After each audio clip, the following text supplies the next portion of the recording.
Къде отиваш? На пътешествие ли отиваш, мамо? Тати така каза, че отиваш на пътешествие. Здравейте! От много време не сме качвали влогове, но не сме се спирали да пътуваме. В следващите няколко минути ще ви разкажем за пътуването ни до Лисабон с малкият Тео, който вече стана на цели 8 месеца. Така че, след 4-часов полет, в който се забавлявахме доста, кацнахме на португалска земя. И... сблъскахме се с първия си проблем. Бебето заспа, докато си чакаме куфарите. И количката. Чакахме цял един час да пуснат първите куфари на лентата за багаж. След като си ги дочакахме, излезнахме на летището и видяхме, че метрото спира отпред. Отиваме към метрото. Очакване? В очакване? Влакчето. Тук е важно да отбележим, взели сме си родителското тяло за подкрепление и помощ.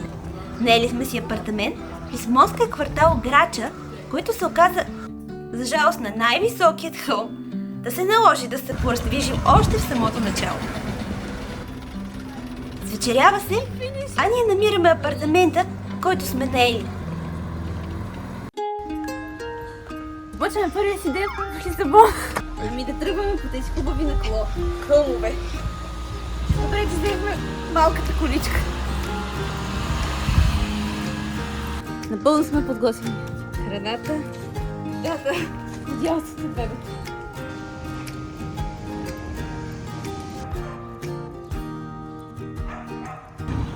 В момента се разхождаме по улиците на Лисабон и е голяма жега. Нищо не предполагаше сутринта с този вятър, че ще е толкова топло, но много е красиво. Всичките фасади са цветни, с техни специални плочки.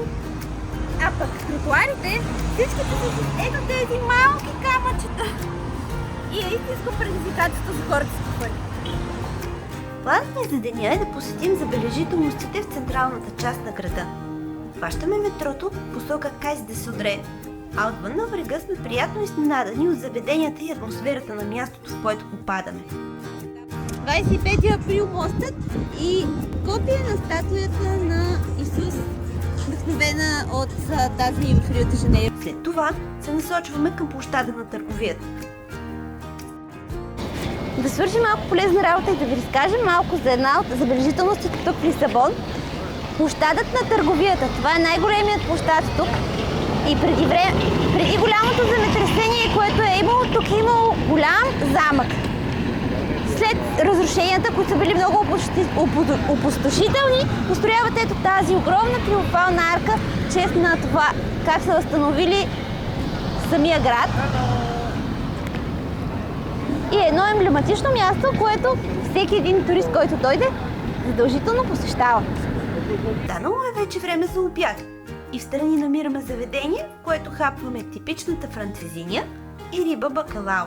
Глезиме се и с десерт. Все пак сме на почивка и продължаваме по най-голямата пешеходна улица – Роял Аугуста. Там има за всеки по нещо. От скъпи магазини до амбулантни търговци. А между тях се прокрадват и приятни кафенета. Докато се разхождам по улица Роял Аугуста, не прави впечатление, защото улиците са много правилни форми. Това се случило, тъй като през 1755 година тук в Лисабон се случило най-опустошителното земетресение в Европа. Неусетно стигаме до асансьора Санта Жуст. Прави ни впечатление колко е внушителен. А след това виждаме и огромната опашка, която също е доста впечатляваща. След като чакахме един час. Да, защото не си не попитахме. Всъщност тук в тази държава перките са с приоритет.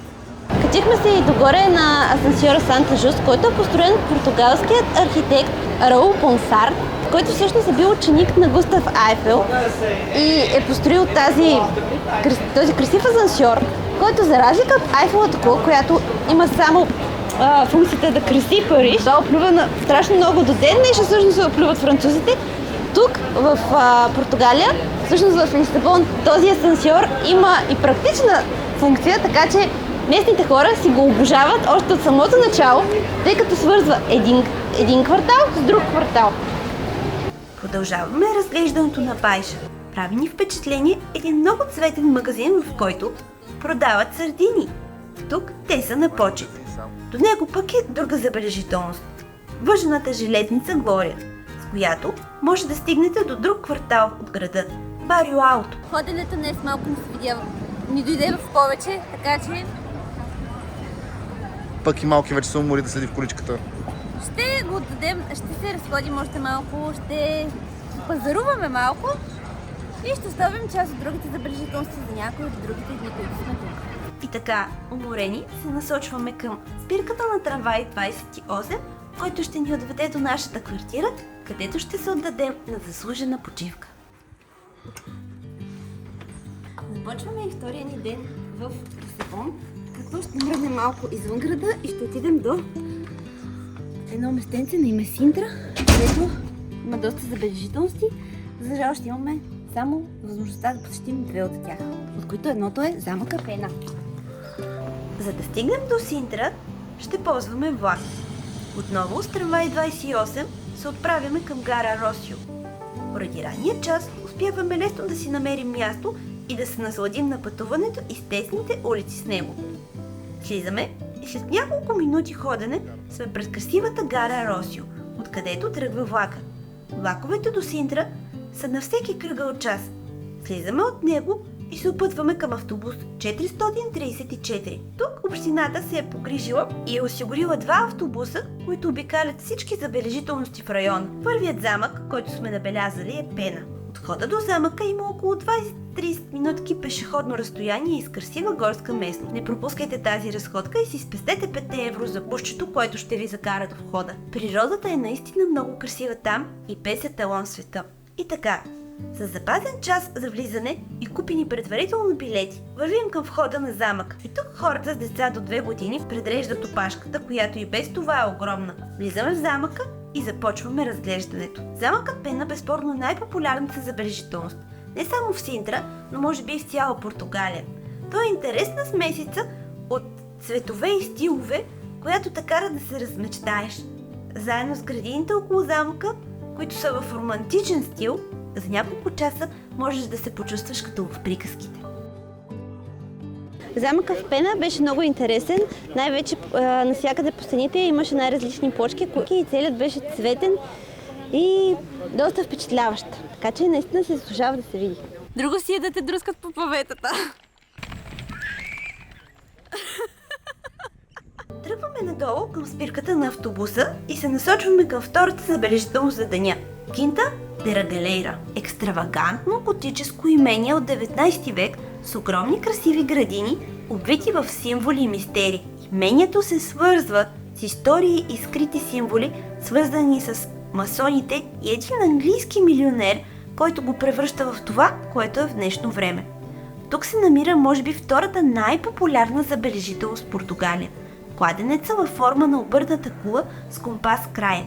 Смята се, че тя, както и някои други места в имението, са използвани за масонски ритуали. Освен това, има красиви подземни тунели, изкуствени пещери и водопади и купи интересни растения от цял свят, съчетани хармонично в една невероятно красива градина. Решаваме да се върнем до гарата пеша. Ще минем през историческия център на Синтра, а тази разходка ще отнеме само 30 минути. Стигаме до гарата, леко уморени и имаме късмет. Влакът идва веднага. Стигнахме си. Вече пак сме в Лисабон. Определено заслужаваш този дейтрип. Даже бих казал, че един ден е крайно недостатъчен за там. Има много неща. То се видял. Ще трябва пак да отидем.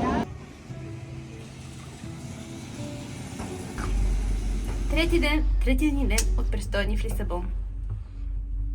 Какво ще видим днес? Още много хълмове. Манастира Свети Иронимуш. Белем и също така статуята на откривателите. И в нашия ретро асансьор. И така, след като Рени сподели плановете ни за деня, продължаваме по графикът, който направи. Този път хващаме един мини автобус, после се прекачваме на трамвай 15 и така стигаме до манастирът Жеронимуш. Оставяме количката и влизаме в манастирът. А както отвън, така и отвътре, той е меко казано впечатляващ. Този тук стил в който е направен манастира, е Мануелитски или нещо подобно? Мануелски. Абе, късна готика. По името на владетеля, по което време е била, Мануел I, и е много красива късна готика, която е само тук в Португалия. Не може да сме тук и да не е.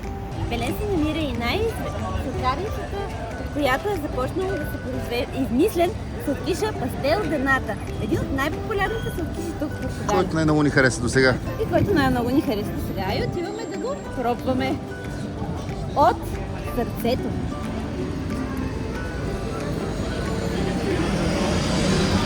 Не първия, но първият от местото, където е измислен групаж. Доста изглежда добре. Много фруктово. Наистина са добри. Тъй като от Португалия тръгва Вашко да Гама да открие Индия и намира Америка, тук са му направили памет, на който трябва да се благодари и манастира, тъй като благодарение на него е построен. Но това е паметника в тяхна чест на всички откриватели. От тук сме само на няколко минути от кулата Белен. Кулата се отличава с изключителна архитектура. Тя е израз на самочувствието и богатството на Португалия по времето на великите географски открития. Построена е на остров на река Тежо, нивото на която в последствие пада и се открива път от сушата към кулата. Вече се намирам пред кулата Белен, където си правим нещо като пикник. Импровизиран пикник. Мястото е много хубаво за разходка и да седнеш на тревата и да се полюбуваш на някои от португалските забележителности, както тази въпросна кула Белен. И така, мислим да завършим нашия ден. След разглеждането на Белен се отправяме на фотосесия и така завършваме последния си пълен ден в Лисабон. И в последния ден ни остава нищо, освен да отидем към летището. Ето го, дойде и последният ни ден тук. Лисабон. Да попитаме за последно количката. Всъщност, тук има много атракции за деца. Стига да не са толкова големи, малки фустъци като нашия. И тук се намира един от най-големите аквариуми в Европа. И е доста забавно би било на децата. Нашия го забавляваме с бутане по повете. Изключително много се радвам.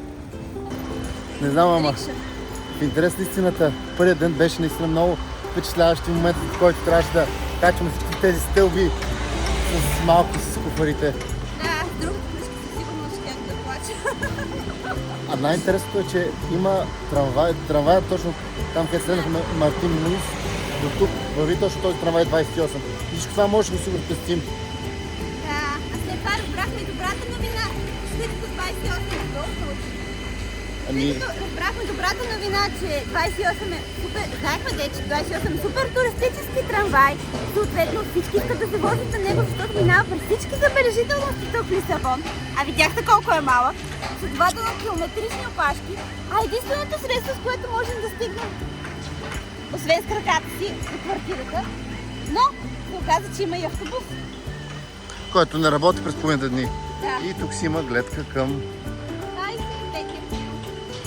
доста от кварталите. Общо взето, тук навсякъде има гледка. Всяко един от туристическите места, на които отидете, може да се качите и да видите хубава гледка, защото просто градът е на хълбове. Където и да отидете, имате хубава гледка. Реално ние не пускахме дори дрона, тъй като то постоянно седи отгоре и виждаш всичко отгоре. Няма нужда от дрон.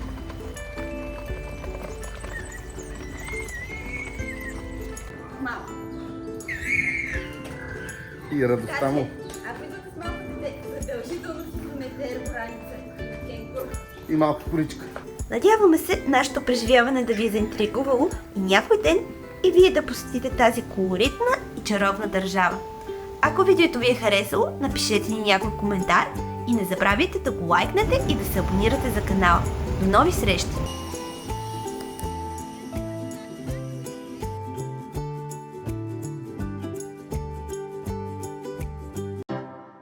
Не е била, за да бъде защитна.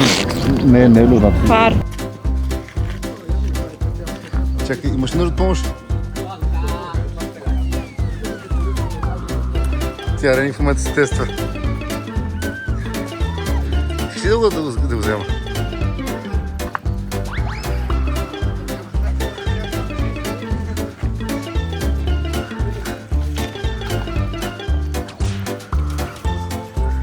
Ставаш по другите две колички. Да, бе, добре. Плачат на друг език. Той не ги разбира.